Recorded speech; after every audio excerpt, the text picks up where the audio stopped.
Hey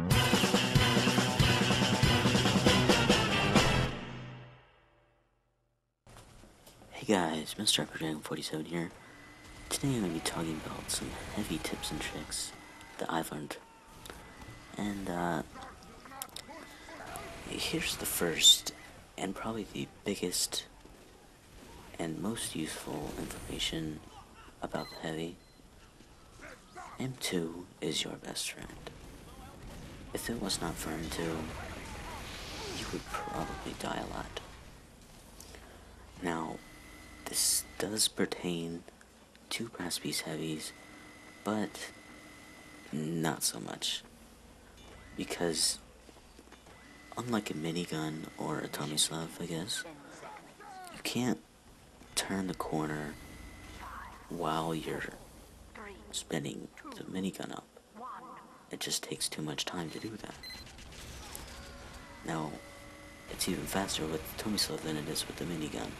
And that's really the only thing I liked about the Tomislav. Now, turning the corners with a minigun is a big deal. What you really want to do is you want to almost be at that corner, jump, and as soon as you jump, hit M2, hold it there, and if someone's around that corner, just M1 them, just M1 them, do that. And if no one's there, just unspin your minigun and wait for the next corner. Now, what I find a tendency of myself doing is holding M2 and M1 at the same time, just in case if I kill someone and there's a corner or maybe somewhere I don't see, I can still have my minigun down, ready to shoot at any person who I don't see yet. It's a really effective strategy, and it doesn't waste a lot of your ammo.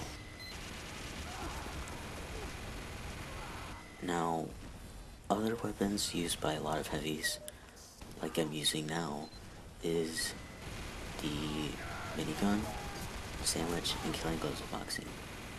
Now, the sandwich isn't really used for yourself anymore, ever since they kind of nerfed it by not letting you set it down yourself and not really doing the animation. But ever since it got nerfed, it's become more of a team-based weapon rather than just yourself. With being a team-based weapon, you don't eat it yourself, you give it to your other teammates that are at low health that you see.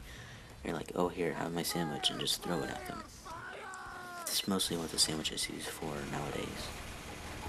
Now, the killing gloves of boxing, I really like this weapon because, or these weapons I guess, but I really like this weapon because it gives you 3 seconds of crits, 3 or 4, I forget, 3 or 4 seconds of crits after you kill someone with them, which is really effective.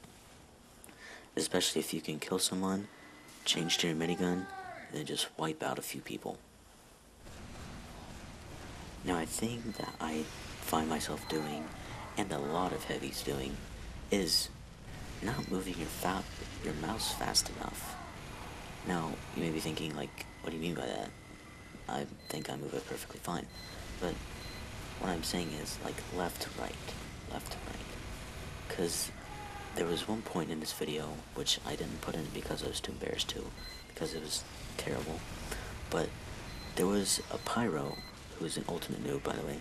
There was a pyro that just strafed around me and held M1 and killed me instantaneously. And the whole time he was trying to kill me, I was moving my mouse, but I was just barely doing any damage to him because I wasn't moving my mouse fast enough to where the bullets would hit him as I was moving my mouse. If there's ever an enemy just strafing around and you're not moving your mouse fast enough, you'll see that you're only doing about 5 to 10 damage per second to them, as opposed to about 50 to 60 damage per second to them. Now, also with holding M2, like I was talking about before, it's a really good spy checker. If you see anyone, even if it's your enemy, if it looks like your teammate, or if it's an enemy, which obviously you would kill the enemy, but But even if it's your teammate, just check them really quickly.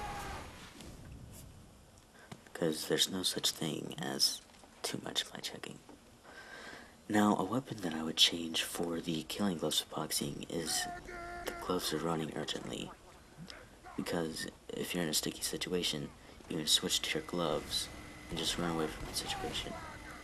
Now, the reason I would choose the killing gloves of boxing over the gloves of running urgently is because you take mini crits while you're trying to get away from a bad situation, which is really what you don't want to do. And sure, that's the downside to the weapon. Just like any other weapon besides just the vanilla weapons, there's always upsides and downsides to them. Now, if you're ever turning a corner or going into a door, I would suggest you jump and hit M2 at the same time. Because what this does is it does not slow you down while you're jumping, but okay, if you just M2, you will see that you slow down as you are spinning your minigun up. But if you jump at the same time that you hit M2, you will not lose your speed as you're spinning up, and only go slower when you hit the ground. And you always want to make sure that if you're going to jump in M2, you go around a corner, or just, okay, let's say you're going around a corner, you jump plus M2, and there's an enemy there, you can easily mow them down. Now, if they already saw you, you were already jumping and going that speed, and you can mow them down. But if you were just to hold M2, they could say, oh look, that heavy's going really slowly, so I can just kill him from right here. Also, when you're going around a corner, it's always a good idea to just hold M2. And if you ever hear anyone, and I do mean anyone, coming around a corner, you better hold that M2 button. And enemy or not, if you even know that they're on your team, or they have your team colors, you always M2 just to make sure that it's not a spy, and if it's an enemy, you can easily kill them. That's about all the tips and tricks I can think of right now for heavy. So, thank you guys for watching. Like and subscribe for more. Leave any suggestions in the comments below. And I'll see you lovely people later. Bye.